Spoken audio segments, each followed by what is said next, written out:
안녕하세요. 저는 사람의 인성이 정말 중요하다고 생각하는 50대 초반 남자입니다. 만약에 여러분은 인성이 나쁜 사람이 내 사랑하는 가족을 건드린다면 어떻게 하실 건가요? 저는 이번에 그런 쓰레기 같은 인간한테 제가 할 수 있는 속 시원한 복수를 해줬답니다. 이제부터 그 이야기를 한번 해보려고 하니 잘 들어주셨으면 좋겠습니다. 저는 평범한 가정에서 자라 대학을 졸업한 후에 직장에 취업하게 되었어요. 그러다가 30대 초중반에 만난 여자랑 결혼을 하게 되었습니다. 아내는 성격도 밝고 활발한 사람이었어요. 그래서 그런지 결혼 초반엔 아내 덕분에 에너지도 더 생기는 것 같고 정말 좋았답니다. 아내는 저보다 출근을 좀 늦게 했는데 제가 출근할 때마다 항상 저의 옷 매무새를 가다듬어주는 사람이었어요. 여보, 넥타이가 이게 뭐야? 삐뚤어지지 않게 예쁘게 잘 매고 가야지. 역시 당신은 내 손길이 필요한 사람이라니까. 여보, 오늘도 열심히 일하고 파이팅해. 우리 여보 최고. 그런 아내와 결혼 1년 만에 아이가 생겼을 땐 정말 세상을 다 가진 듯이 행복했습니다. 아내도 얼마나 기뻤는지 제자리에서 펄쩍펄쩍 뛰더라고요. 여보, 내 뱃속에 우리 아이가 들어있대. 나도 이제 엄마가 되는 거야. 아유, 그렇다고 이렇게 막 뛰면 어떡해. 임신 초기인데 조심해야지. 여보, 나 지금 너무 행복해. 내가 아빠가 된다는 사실이 믿어지지 않아. 저는 아내가 임신한 그 이후부터 회사에서 일하는 게 전혀 힘들게 느껴지지 않을 정도로 행복했어요. 아내도 뱃속에 있는 아이한테 애정이 워낙 컸는지 태교에 집중하겠다며 임신하자마자 회사를 그만뒀습니다. 그런데 하루는 아내가 퇴근하고 집에 온 저한테 이러더라고요. 여보, 원래 태교할 땐 예쁜 것만 듣고 예쁜 것만 봐야 된대. 그래서 말인데 내 목에 반짝이는 거 딱 하나만 있으면 좋겠다. 그럼 거울 볼 때마다 예쁜 거 볼 수 있잖아. 저는 애교 있게 그렇게 말하는 아내가 귀여워서 갖고 싶어 하던 목걸이를 사줬습니다. 솔직히 내 아이를 임신한 아내한테 그 정도도 못 해주겠습니까? 그 이후에도 아내는 태교를 핑계로 이거 사달라 저거 사달라 했는데 그때까진 아내가 해달라는 건 최대한 해주려고 했습니다. 그런데 아내는 아들을 낳고 나서부터 점점 이상해지더군요. 임신 기간 동안 집에서 쉬느라 답답했으니 이제는 자유를 만끽하고 싶다고 하는 거예요. 저희 아들을 근처에 사시던 저희 어머니한테 맡기고 맨날 술 마시러 나갔습니다. 한 번은 야근하고 집에 늦게 들어간 적이 있었는데 아내가 술에 취한 채 혼자 집에 들어가는 거예요. 여보, 우리 서준이는? 설마 또 우리 어머니한테 맡긴 거야? 그럼 집에 올 때 데리고 들어왔어야지. 아니면 나한테라도 얘기를 하던가. 하루 정도 어머님 집에서 재우면 좀 덧나? 밤마다 서준이 우는 소리 때문에 너무 스트레스 받는단 말이야. 아내는 애도 잘 보지 않고 맨날 술 마시고 놀러 다니기 바빴어요. 그 생활이 길어지니까 너무 화가 나서 아내한테 한마디 했습니다. 당신 해도 해도 너무하는 거 아니야? 임신했을 때 답답했다고 해서 한동안 놀러 다니는 거 그냥 냅뒀더니 이젠 그냥 당신 마음대로 행동하는 거야? 그래도 당신이 우리 서준이 엄만데 직장을 안 다닐 거면 서준이라도 봐야 될 거 아니야? 제가 크게 뭐라고 하자 아내는 그때부터 애를 보긴 보더라고요. 하지만 집에 오면 맨날 저희 애 놀고 있고 집안은 난장판이었어요. 제가 뭐라고 한마디라도 하면 자긴 할 수 있는 만큼 최대한 하고 있다며 저한테 짜증을 내더라고요. 그러다가 아내가 둘째를 임신하게 됐는데 그때부턴 더 많은 걸 요구하기 시작했습니다. 아, 내 친구는 임신하니까 시아버지가 외제차도 사줬다는데 난 애를 둘이나 임신할 동안 아무것도 없잖아. 아무것도 없긴 뭐가 없어. 당신 우리 서준이 임신했을 때 우리 아버지가 용돈 100만 원 주셨잖아. 겨우 그 100만 원 가지고 누구 코에 붙여? 그 돈으론 가방 하나도 못 사거든? 아내는 자꾸 잘 사는 집 친구들이랑 비교를 하곤 했는데 저희 집은 그럴 형편까진 되지 않아서 더 해줄 수가 없었어요. 그런데 아내는 그런 상황을 전혀 이해하지 못하는 것 같더군요. 그래도 그때까진 둘째가 태어나면 아내가 조금 더 책임감을 가지겠거니 했습니다. 하지만 그건 순전히 저의 착각이었어요. 아내는 둘째 아들 낳고 난 후 완전히 망나니가 되어버렸거든요. 당신 도대체 애 엄마 맞아? 무슨 술을 그렇게 마셔? 내가 무슨 맥주 한두 잔 가볍게 마시는 거 가지고 뭐라 한 적 있어? 마셔도 적당히 마셔야 될 거 아니야. 세상에 길바닥에 쓰러져서 자다가 경찰한테 연락 온 적이 한두 번이냐고. 참나. 아니 살다 보면 그럴 수도 있지 뭘 그래. 그럼 내가 스트레스 푸는 방법이 술 먹는 것뿐인데 술 못 마시면 난 스트레스를 어떻게 풀라고. 당신이 스트레스 받을 일이 뭐가 있어. 우리 애들도 우리 어머니가 다 봐주시고 집안일도 뭐 하나 제대로 하는 것도 없는데 하는 거라곤 맨날 밖에 나가서 술 먹고 노는 거밖에 없는데 도대체 스트레스 받을 일이 뭐가 있냐고. 하지만 아내는 제가 아무리 말해봤자 귓등으로도 안 듣더군요. 결혼 전엔 이런 사람인 걸 전혀 몰랐는데 그동안 이런 본 모습을 숨기고 살았다고 생각하니까 너무 어이가 없었습니다. 게다가 아내는 생활비 통장에서 마음대로 돈을 꺼내서 옷 사고 가방 사고 머리하느라 아주 난리도 아니었어요. 결국에 제가 생활비 통장을 못 쓰게 막았더니 어떻게 한 줄 아시나요? 제 친구가 선물해준 비싼 유모차를 자기 마음대로 중고로 팔아버린 거예요. 저는 그 사실을 알고 너무 화가 나서 아내한테 이렇게 말했습니다. 당신 진짜 제정신이야? 어디 할 짓이 없어서 애들 유모차를 갖다 팔아? 당신 그거 판 돈으로 뭐 했어? 또 술 마셨지? 그래, 술 마시고 맛있는 거 먹었다. 왜? 그러게 왜 나 돈도 못 쓰게 통장 비밀번호를 다 바꿔놓는데. 아니면 당신이 나 용돈으로 쓰라고 카드라도 한 장 주던가. 쓸 돈이 없으니까 내가 그런 거라도 팔아서 돈을 마련해야 되지 않겠어? 뭐라고? 당신 진짜 미쳤구나. 그렇게 돈이 쓰고 싶으면 나가서 직장을 다녀. 돈 한 푼 안 벌고 애도 안 보면서 뭘 그렇게 많은 걸 바래? 세상에 어떤 엄마가 자기 애들 타는 유모차를 팔아다가 술값으로 쓰냐고. 결국 보다 못한 저희 어머니가 아예 저희 집에 들어오셔서 저희 애들을 하루 종일 돌봐주셨어요. 그런데 한 번은 밤 늦은 시간에 술에 잔뜩 취해 들어온 아내를 보고 저희 어머니가 한마디 하신 적이 있었습니다. 애미 너 언제까지 그러고 살 거야?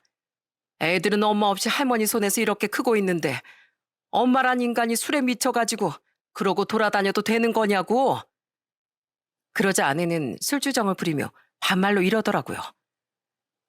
참, 아줌마가 뭔데 상관이야. 애 낳아줬으면 장땡이지. 키우는 것까진 내 알 바 아니거든. 애 둘 낳는 동안 나한테 뭐 해준 것도 아무것도 없는 주제에. 저는 그 모습을 보고 너무 화가 나서 아내에게 이렇게 소리쳤습니다. 당신 지금 우리 어머니한테 그게 무슨 막말이야? 애 낳아줬으면 장땡이라고? 당신 이러려고 나랑 결혼했어? 애 둘 낳아주고 돈 펑펑 쓰면서 마음대로 살려고 나랑 결혼한 거냐고. 그래, 그러려고 결혼했다. 그럼 뭐 어쩔 건데? 어차피 애가 둘이나 있는 이상 당신은 나 못 버려. 나한테 아주 단단히 코 낀 거라고. 난 계속 이렇게 살 거니까 당신이 내 인생 책임져야 돼. 그 순간 저는 이성의 끈이 끊어지는 느낌을 받았습니다. 이런 인간관 더 이상 같이 살 수 없다는 결론을 내리고 말았어요. 뭐라고? 내가 코 낀 거라고? 헛소리 하지 마. 어차피 당신 지금도 우리 애들한테 관심도 없잖아. 어차피 엄마 역할도 안 하는데 내가 애들 때문에 당신이랑 이혼 못할 거라고 생각해? 우리 애들한텐 당신 같은 엄마 없는 게 100배 더 나아. 그러니까 더 이상 우리 가족한테 민폐 끼치지 말고 나랑 이혼해. 당장 나랑 갈라서 자고. 그러자 옆에 있던 저희 어머니도 저한테 이러시더군요. 그래, 나도 저런 며느린 필요 없다.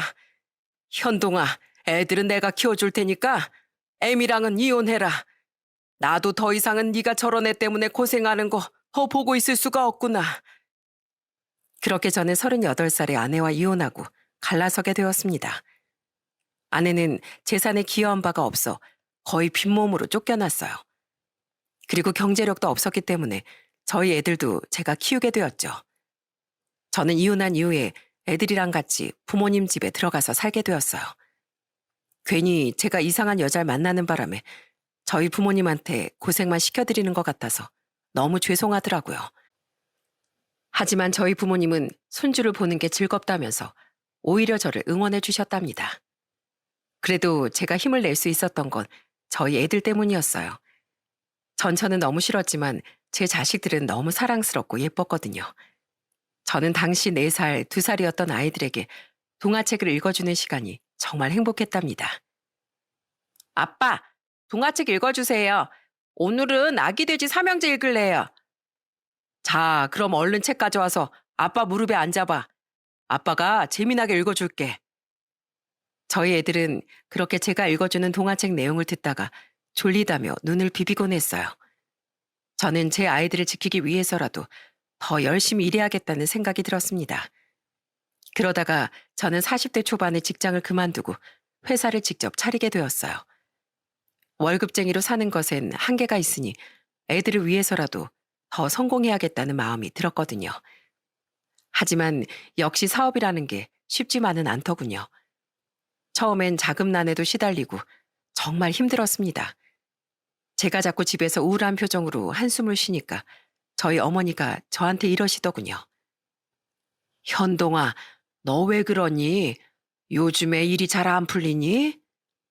아, 그게 얼른 자리 잡아서 우리 애들한테 자랑스러운 아빠가 되고 싶은데 사업이라는 게 생각보다 더 힘드네요. 현동아, 물론 지금은 힘들겠지만 열심히 하다 보면 언젠간 빛을 보게 되는 거란다. 사업이라는 게 그렇게 금방 성공할 수 있는 거면 너도 나도 다 하지 않았겠니? 넌 지금 충분히 잘하고 있으니까 언젠간 성공한다는 마음가짐으로 꾸준히 해보렴. 우리가 네 뒤에서 항상 응원하고 도와주마.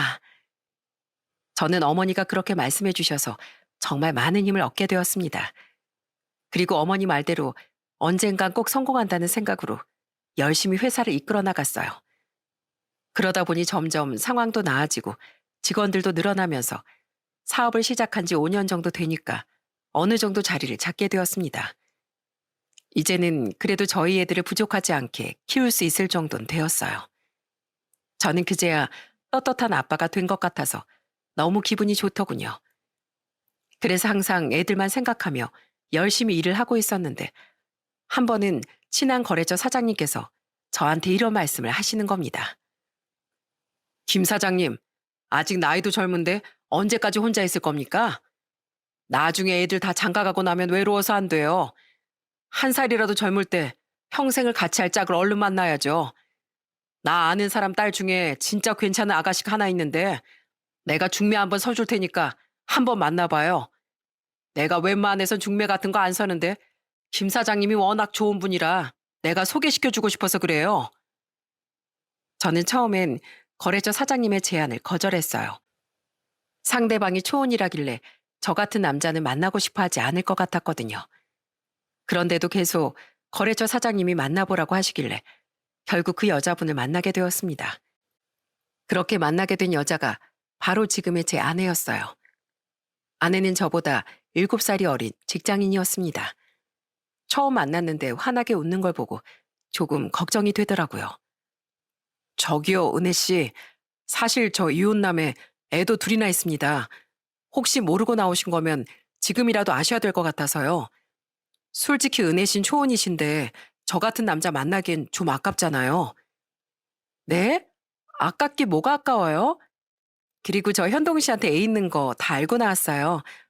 그런데 그게 뭐 어때서요? 사람만 좋으면 되는 거죠. 그리고 저 애들 되게 좋아하거든요. 아, 그래도 애들을 좋아하는 거랑 남의 자식을 키우는 거랑은 또 다른 문제잖아요. 은혜 씨가 만약에 저랑 잘 된다면 굉장히 큰 부담이실 수도 있는데 정말 괜찮으시겠어요?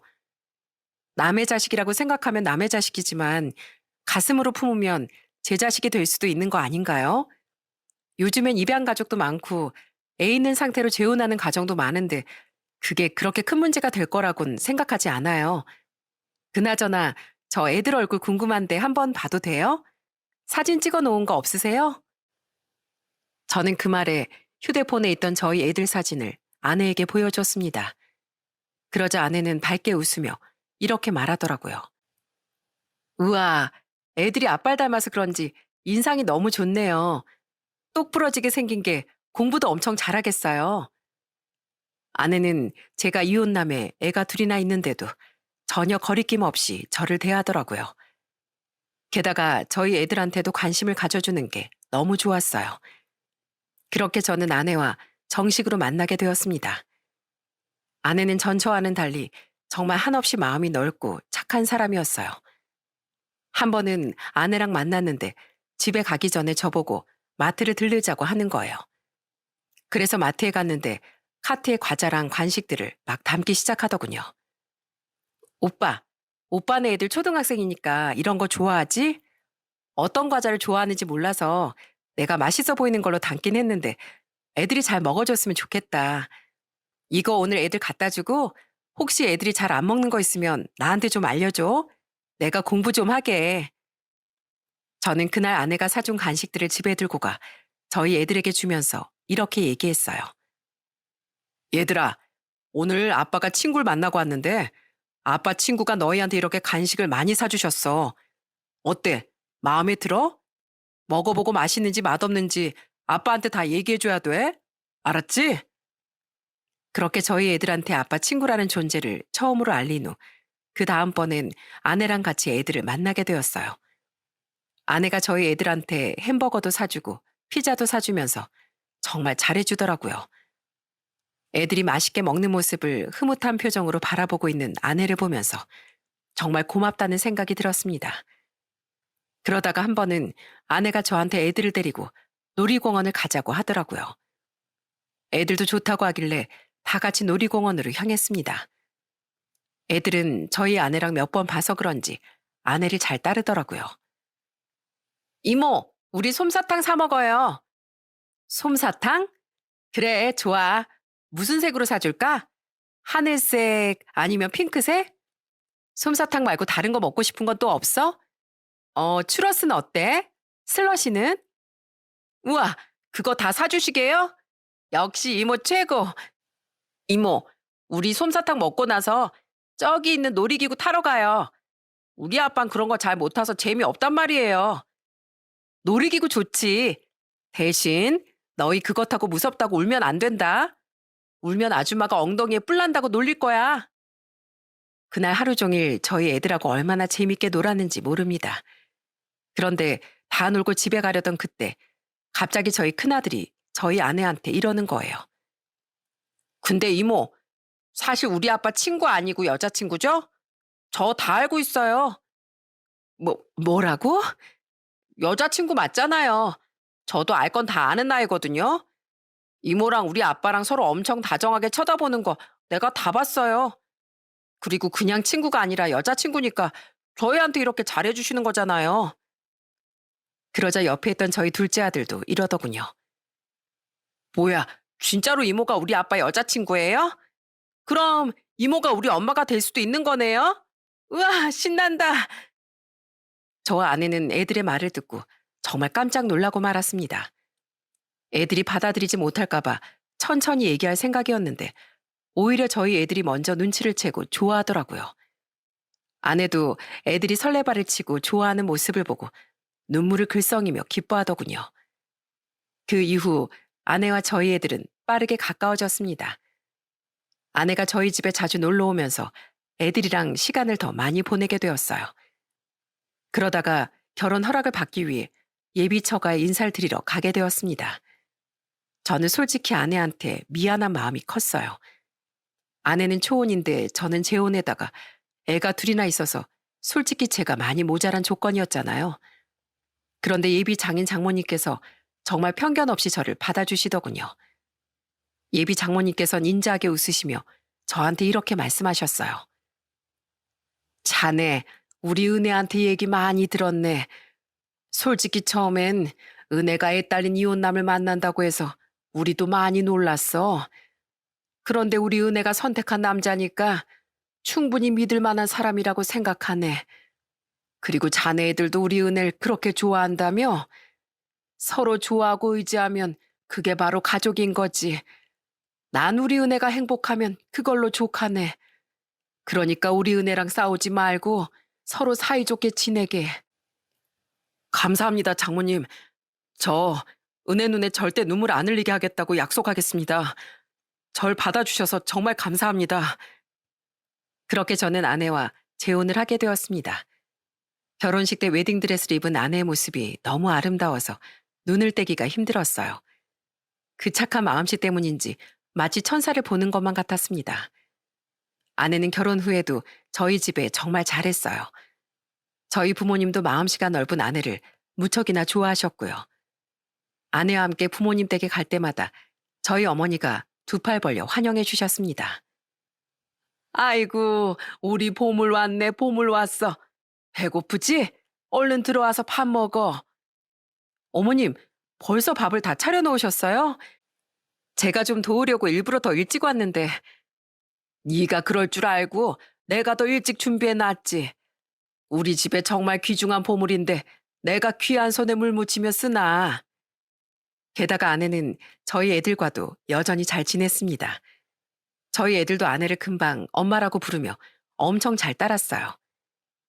얘들아, 오늘 엄마랑 같이 요리 교실 할까? 오늘의 메뉴는 수제비. 어때, 수제비? 우리 같이 밀가루 반죽부터 해보자. 우와, 진짜 재밌겠다. 엄마, 저 그럼 야채 써는 것도 해보면 안 돼요? 나도 연습 많이 해서 엄마처럼 칼질 잘하고 싶단 말이에요. 저희 부모님 말씀대로 제 아내는 저희 가족의 보물이나 마찬가지였어요. 그동안 제가 그래도 애들한테 최대한 해준다고 해줬는데 그래도 아빠가 해주는 거랑 엄마가 해주는 건 다르더라고요. 왜 애들한테는 엄마가 필요하다고 하는 건지 그때 깨닫게 되었습니다. 그렇게 아내와 행복한 결혼 생활을 한 지도 2년 가까이 되던 어느 날 아내가 저한테 이러더라고요. 여보, 나 원래 나가던 동창 모임 있는 거 알지? 이번 주에 또 모이기로 했는데 당신도 같이 가자. 결혼한 애들은 남편도 데려오는 모임이라서 나도 당신 데려가고 싶단 말이야. 그렇게 저는 아내와 함께 처음으로 아내 동창 모임을 나가게 되었습니다. 학교 동창회처럼 큰 모임은 아니었고 친한 동창 한 5명 정도 모이는 모임이었어요.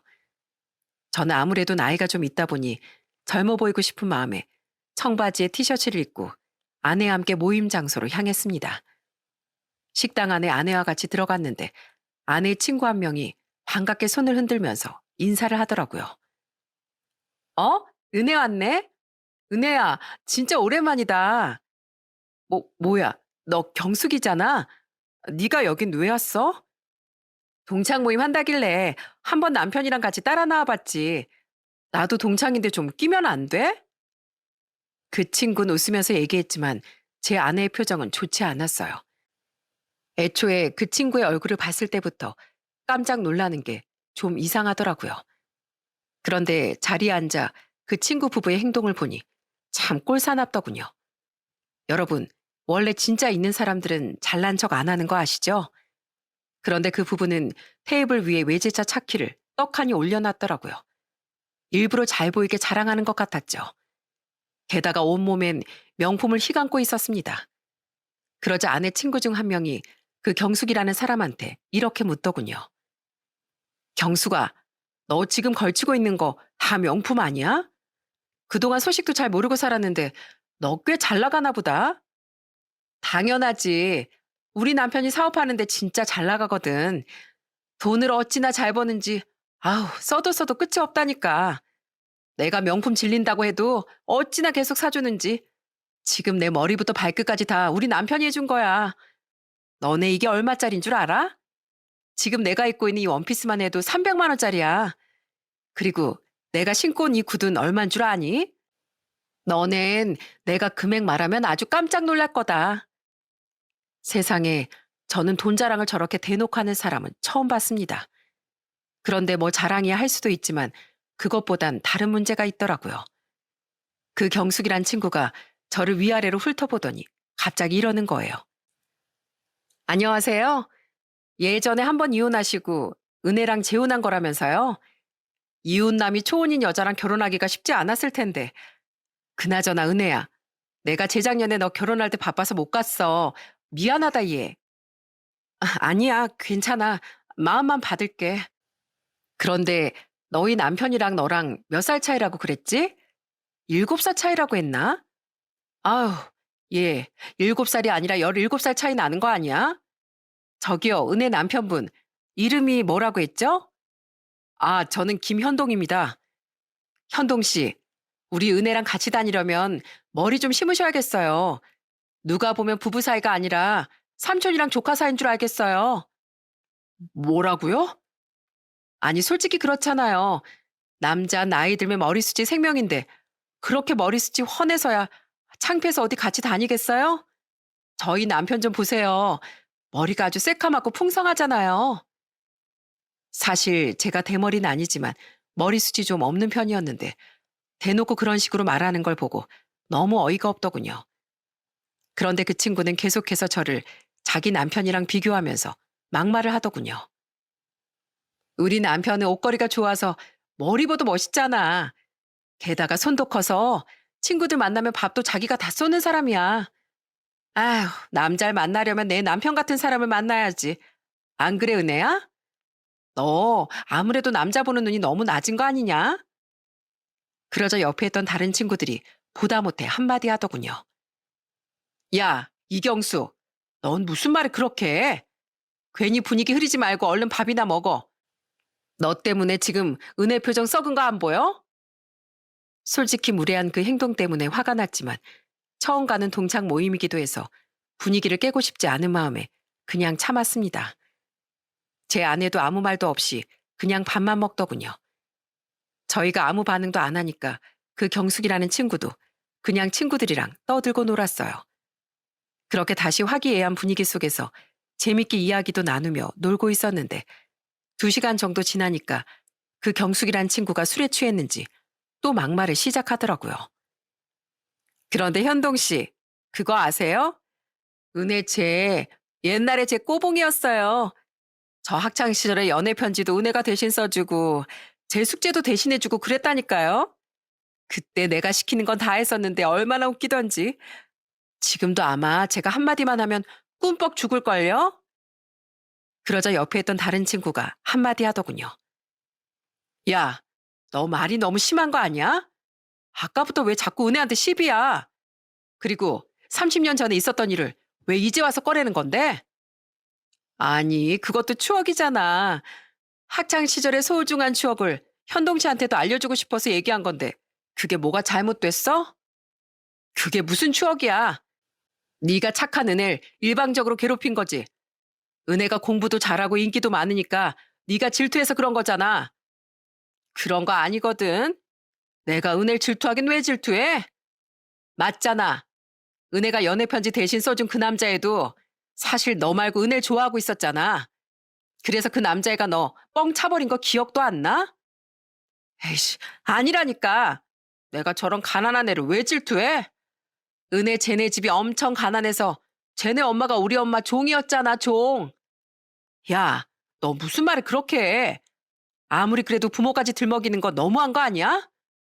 내가 뭐 틀린 말 했어? 우리 엄마가 쟤네 엄마한테 월급 줬으니까 뭐 종이나 마찬가지 아니야? 그런데 그때였어요. 참다 참다 폭발한 저희 아내가 앞에 있던 맥주잔을 들어 그 친구의 얼굴에 확 뿌려버렸습니다. 그 친구는 깜짝 놀라 소리를 지르더군요. 어, 이게 뭐야? 너 지금 나한테 뭐 뿌린 거야?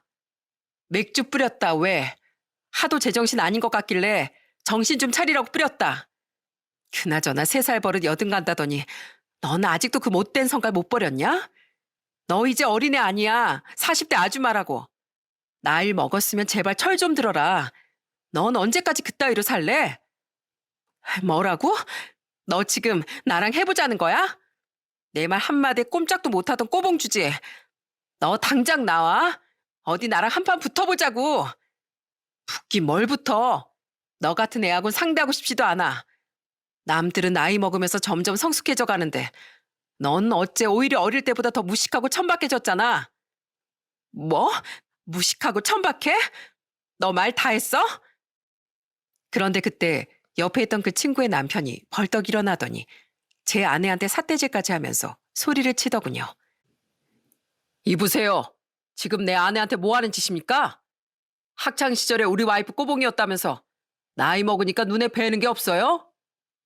그 남편까지 일어나서 쌍으로 제 아내를 공격해대는데 제가 가만히 있을 수 있겠습니까? 저도 너무 화가 나서 자리에서 벌떡 일어났습니다. 그런데 일어나 보니 그 남자가 저보다 머리 하나는 작더라고요. 제 키는 183이었는데 그 사람은 한 165 정도밖에 안 되는 것 같았어요. 저는 아래쪽으로 내려다보면서 이렇게 얘기했습니다. 이봐요. 그쪽이야말로 내 아내한테 막말하지 말고 조용히 자리에 앉으시죠. 당장 자리에 앉으라고요. 그런데 그 남편은 제 덩치를 보고 쫄았는지 갑자기 당황해서는 기어 들어가는 목소리로 이러더군요. 앉으면 되잖아요. 앉을게요. 아유, 앉습니다. 네, 네. 그러자 이번엔 옆에 있던 아내의 다른 친구들이 한마디씩 하더군요. 아휴, 도대체 경숙이 쟨 누가 부른 거야? 우리끼리 원래 모이던 멤버가 있는데 왜 쓸데없이 쟤를 부른 거냐고. 미안해, 내가 불렀어. 경숙이가 나보고 하도 우리 모임에 나오게 해달라고 조르길래 한 번 데리고 왔는데 이런 식으로 깽판 칠 줄은 몰랐지. 야, 이경수, 너 이러려고 나한테 우리 모임 나오게 해달라고 졸랐니? 너 다음부턴 절대로 우리 모임에 낄 생각하지 마. 너 때문에 괜히 좋은 날 분위기만 다 망가졌잖아.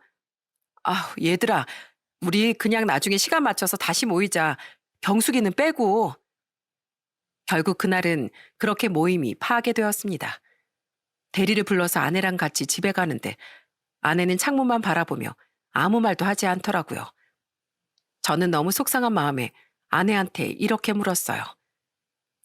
여보, 도대체 그 경숙이란 친구는 왜 그렇게 당신을 못 잡아먹어서 안달인 거야? 학창시절에 당신을 그렇게 괴롭혔다는 게 사실이야? 그러자 아내는 여태까지 제가 몰랐던 학창시절의 일들을 얘기해주기 시작하더군요. 아내는 시골에 살면서 경숙이라는 친구와 윗집 아랫집에 살았다고 하더라고요. 아내의 집은 엄청 가난했는데 그 친구의 집은 정반대였답니다. 경숙이네 아버지는 읍장이었고 마을에서도 입김이 센 사람이었대요. 게다가 경숙이네 어머니는 큰 마트를 운영하셨다고 합니다. 그런데 하필이면 장모님이 그 마트에서 일하는 직원이었던 거예요. 그런데 그 사실을 알게 된 경숙이란 친구가 그때부터 학교에서 제 아내를 괴롭히기 시작했답니다. 자기 엄마가 저희 장모님이 일하는 마트의 사장이라는 점을 이용해 갑질을 하기 시작한 거죠. 야, 나 숙제하기 싫은데 네가 좀 대신해주라. 난 오늘 친구들이랑 놀기로 해서 시간 없거든. 싫어. 내가 왜 네 숙제를 해줘야 되는데. 니네 엄마가 우리 엄마 꼬봉이니까 너도 내 꼬봉이잖아. 그러니까 당연히 내가 시키는 건 다 해야 되는 거 아니야?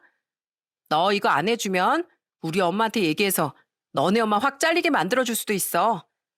그럼 너네 집 지금보다 더 가난해져서 굶어 죽을지도 몰라. 게다가 한 번은 장모님이 아내한테 운동화를 새로 사준 적이 있었대요. 그런데 그 경숙이라는 친구가 아내의 운동화를 보더니 이러더랍니다. 뭐야, 새 운동화 샀네? 돈도 없는 주제에 운동화 살 돈은 있었나 봐. 이런 건 또 내가 신고식 한번 해줘야지. 그 친구는 그렇게 말하며 흙이 잔뜩 묻은 발로 제 아내의 신발을 마구 밟았다고 하더군요. 아내는 너무 화가 나서 경숙의 머리채를 잡아뜯으며 소리를 질렀답니다. 야, 네가 뭔데 내 신발을 더럽혀? 이거 우리 엄마가 사준 신발이란 말이야. 너 진짜 내가 가만 안 둬? 가만 안 둘 거야. 하지만 아무리 싸워도 그 친구의 행동은 나아지지 않았대요. 심지어는 학교의 아내와 관련된 헛소문을 퍼뜨리기도 했답니다. 은혜채, 학교 끝나고 맨날 우리 집에 와서 청소하잖아. 무릎 꿇고 맨날 바닥 박박 닦는데 얼마나 웃긴 줄 알아? 게다가 나 목욕 갈 때 되면 내 목욕물도 받아줘. 쟤 완전 내 몸종이야, 몸종. 야, 내가 언제 너네 집에 가서 청소를 해주고 목욕물을 받아줬어?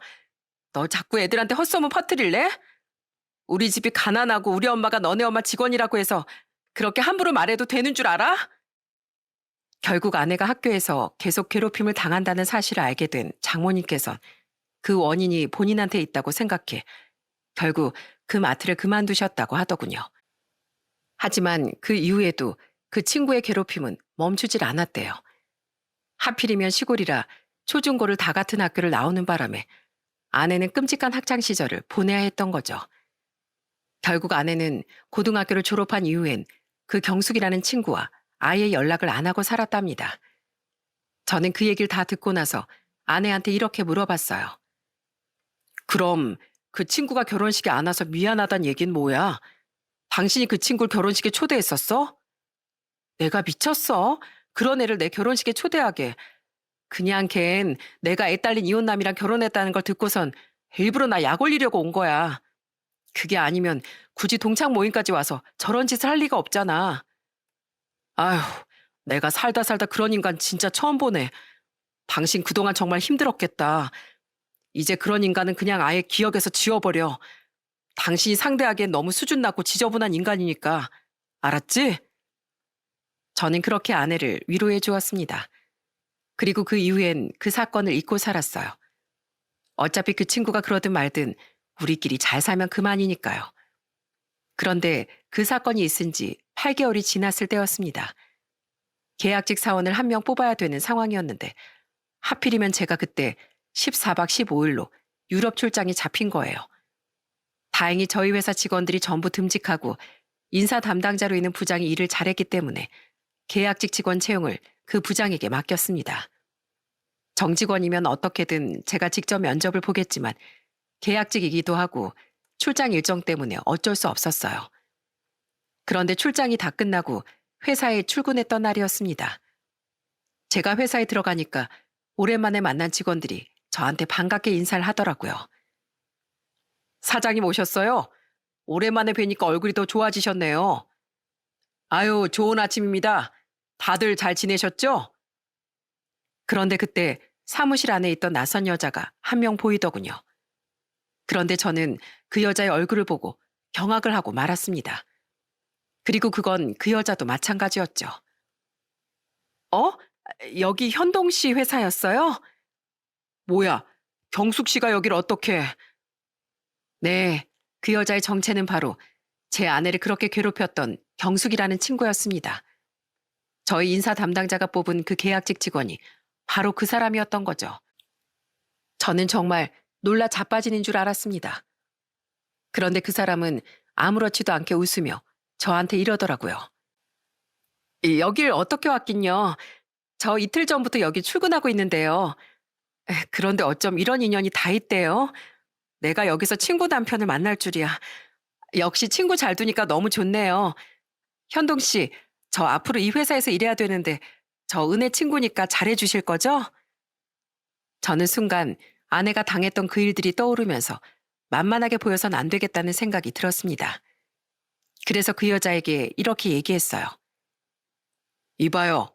지금 저한테 뭐라고 불렀습니까? 현동 씨요? 왜 그러세요? 현동 씨한테 현동 씨라고 부르지. 그럼 뭐라고 불러요? 여긴 회사 아닙니까? 여기가 무슨 친구끼리 만나는 동창인 줄 알아요? 공과 사는 확실히 구별할 줄 알아야죠. 저한테 대표님이라고 다시 부르세요. 똑바로 다시 인사하시라고요. 아, 네, 대표님. 안녕하세요. 제가 큰 소리로 지적하자 많이 당황한 것 같더군요. 전 솔직히 지금의 상황이 너무 어이없었지만 사람을 함부로 자를 수는 없는 일이었기에 일단은 지켜보기로 했어요. 그리고 저는 그날 집에 가서 아내한테 얘기를 했습니다. 여보, 그 경숙이라는 친구 말이야. 오늘 우리 회사에 출근했더라. 얼마 전에 계약직 직원을 뽑았는데 그게 하필이면 그 친구더라고. 뭐? 그게 사실이야? 아휴, 걔 데리고 일하려면 만만치 않을 텐데. 그래도 일단은 뽑았으니까 당분간 지켜보긴 하려고. 내가 알아서 할 테니까 당신은 너무 걱정하지 마. 저는 솔직히 직원들한테 갑질을 해본 적도 없고 옛날 일로 그 사람을 괴롭히고 싶은 생각도 없었습니다. 근데 막상 같이 일을 해보니까 싫은 소리를 안 할 수가 없더라고요. 일을 어찌나 못하는지 간단한 복사나 팩스 보내는 것도 잘 못하는 거예요. 이거 복사 누가 했어요? 똑같은 걸 이렇게 많이 복사하면 어떡합니까? 아, 죄송해요. 제가 10장만 복사한다는 게 모르고 0 하나를 더 눌러서 100장이 나와버렸나 봐요. 이봐요, 경숙 씨. 직장 생활 해봤다면서 복사기 하나 다룰 줄도 몰라요? 그리고 지금 이런 식으로 실수한 게 어디 한두 번이에요? 내가 저번에도 얘기했죠? 실수하기 전에 한 번 더 체크하라고 말했잖아요. 세상에 확인을 안 해서 영 하나를 더 붙였다는 게 말이 됩니까? 죄송해요. 다음부턴 실수 없이 잘할게요. 그런데 그 경숙이란 여자는 일만 못하는 게 아니라 업무 태도 자체도 굉장히 불량했어요. 다들 열심히 일하고 있는 시간에 혼자 구석에서 깔깔거리며 떠들고 있는 겁니다. 제가 가까이 다가가 보니 일은 안 하고 화장을 고치면서 친구랑 전화 통화를 하고 있더라고요. 경숙 씨, 지금 여기가 학교입니까? 아니면 놀이터입니까? 일하러 와서 지금 뭐 하는 거예요? 아니, 친구한테 갑자기 전화가 와서요. 친구한테 전화가 왔으면 나가서 잠깐 통화하고 오던지 아니면 나중에 퇴근하고 통화하면 되는 거 아닙니까? 지금 경숙 씨 빼고 다른 사람들 다 열심히 일하고 있는 거 안 보여요? 사무실 안에서 그렇게 시끄럽게 통화하면 다른 사람들한테 방해될 거라는 생각은 안 해요? 게다가 그 여자가 저희 회사에서 일하고 나서부터 점심만 먹고 오면 사무실 안에 코 고는 소리가 쩌렁쩌렁 울리기 시작했습니다. 이보세요, 경숙 씨. 여기가 경숙 씨네 집 안방이에요? 지금 몇 시인지 시계를 한번 보세요. 어? 벌써 점심시간이 끝났네. 아직 졸려 죽겠는데. 대표님, 저 너무 피곤해서 그런데 10분만 딱 더 자면 안 될까요? 딱 10분만 더 자면 머리가 개운해질 것 같은데. 뭐라고요? 지금 나랑 장난합니까? 여기가 경숙 씨 낮잠 자는 곳인 줄 알아요? 내가 점심시간 때 엎드려서 자는 것까지 뭐라고 안 하겠는데 업무 시간은 지킬 줄 알아야죠. 여긴 일하는 곳입니다. 집이 아니라 회사라고요. 심지어 그 여잔 배려심도 없는지 개념 없는 짓까지 하더군요. 제가 직원들 먹으라고 과자도 많이 사놓고 탕비실 냉장고에 아이스크림도 가득 채워놨었는데 며칠 지나지 않아 그 간식들이 다 없어져 버린 거예요. 저희 회사는 개인별로 쓰레기통이 다 있었는데 세상에 그 여자가 쓰는 쓰레기통에 다 먹은 간식 봉지가 가득 차 있더라고요. 이봐요, 경숙 씨. 탕비실에 있는 간식들 경숙 씨가 다 먹었습니까? 경숙 씨 쓰레기통에 간식 봉지가 한가득 있던데요. 대표님이 딱 제가 좋아하는 간식들로만 사다 주셨길래 제가 좀 많이 먹었죠. 어쩜 그렇게 제 취향을 잘 아세요? 이보세요. 제가 그 간식을 경숙 씨 혼자 다 먹으라고 사다 둔 줄 알아요? 회사에서 공동생활하는데 다 같이 먹는 간식을 혼자 다 그렇게 먹어버리면 어떡합니까? 경숙 씨 때문에 다른 직원들은 하나도 못 먹는 거잖아요. 자꾸 이런 식으로 이기적으로 행동할 겁니까? 저는 살다 살다 이렇게까지 개념 없는 직원은 정말 처음 봤습니다. 그뿐만 아니라 일을 시키면 하기 싫다고 징징거리고 조금이라도 일이 많으면 칼퇴 못한다면서 짜증을 내더라고요. 저는 그때마다 아닌 건 아니라고 확실하게 알려주기 위해 따끔하게 한마디씩 했습니다. 그런데 그 여잔 회사에서 혼나는 건 또 싫었는지 일주일도 못 버티고 저한테 사직서를 던지더군요. 저 기분 나빠서 여기 못 다니겠어요. 회사가 뭐 여기밖에 없는 것도 아니고 진짜 더러워서 못 해먹겠네. 그렇게 그 여잔 제 발로 회사를 그만두게 되었습니다. 저희 인사 담당자는 저런 사람을 뽑아서 죄송하다고 저한테 사과를 하더군요. 면접 땐 말하는 것도 멀쩡했고 아는 것도 많아 보였대요. 게다가 열심히 일하겠다고 큰 소리로 얘기하길래 엄청 열정이 많은 사람인 줄 알았답니다. 그런데 아무리 인사 담당자라고 해도 사람이 작정하고 속이는데 어떻게 그걸 다 알아볼 수 있겠어요? 그래서 저는 인사 담당자에게 괜찮으니까 너무 마음 쓰지 말라고 했습니다. 그리고 그날 저는 집에 가서 아내에게 여태까지 있었던 일을 모두 다 얘기해 줬어요. 그러자 아내는 웃음을 빵빵 터뜨리면서 이렇게 말하더라고요. 야, 이경숙 걔 진짜 웃긴다. 나도 회사 생활 꽤 오래 했지만 그런 인간은 처음 보네. 학교 다닐 때도 그렇게 개념이 없었는데 어쩜 아직까지 그럴 수가 있지? 아니, 오히려 학교 다닐 때보다 더 심한 것 같아. 그 정도면 다른 회사 들어가도 금방 잘리겠는데? 낄낄거리며 웃는 아내의 모습을 보자 제가 아내를 대신해 시원한 복수를 해준 것 같아서 속이 후련하더라고요. 사실 제가 복수를 하고 싶은 마음이 있긴 했지만 일부러 갑질을 한 건 아니었어요. 그런데 하는 행동마다 진상을 피우고 직원들이랑 어울리지 못하고 막무가내로 행동하니 어쩔 수 없더라고요. 저는 회사의 대표로서 할 말을 했을 뿐인데 그게 아내와 저한텐 엄청 시원한 일이 되었네요.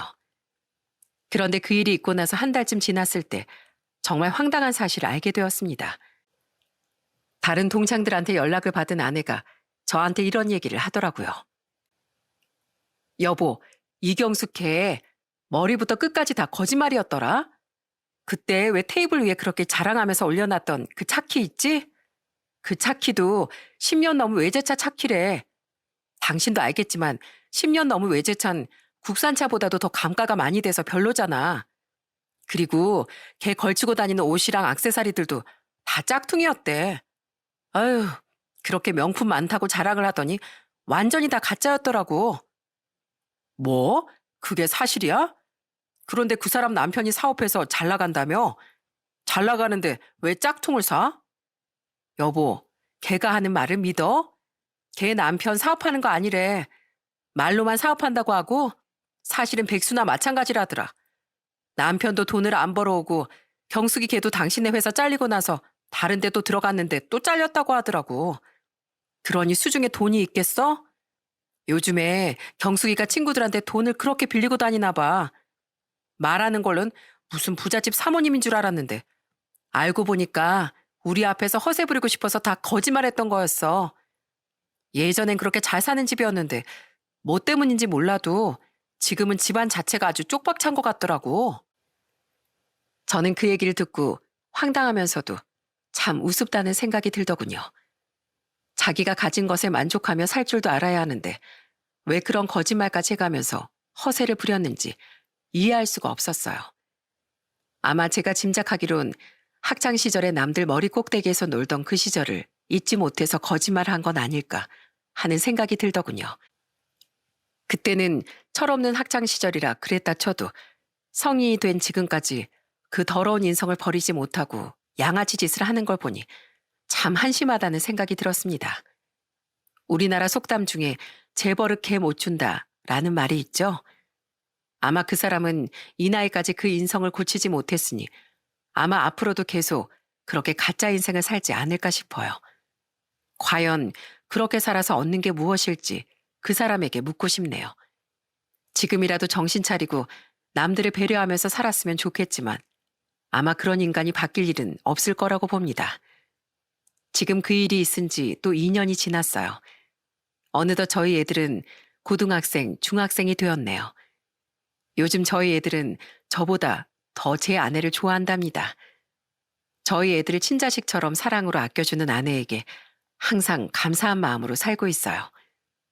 앞으로도 저희 가족이 계속 화목하게 살 수 있도록 저 역시도 많이 노력을 하려고요. 그럼 여러분, 오늘 하루도 가족들과 행복한 시간 보내시기 바랍니다. 들어주셔서 감사합니다.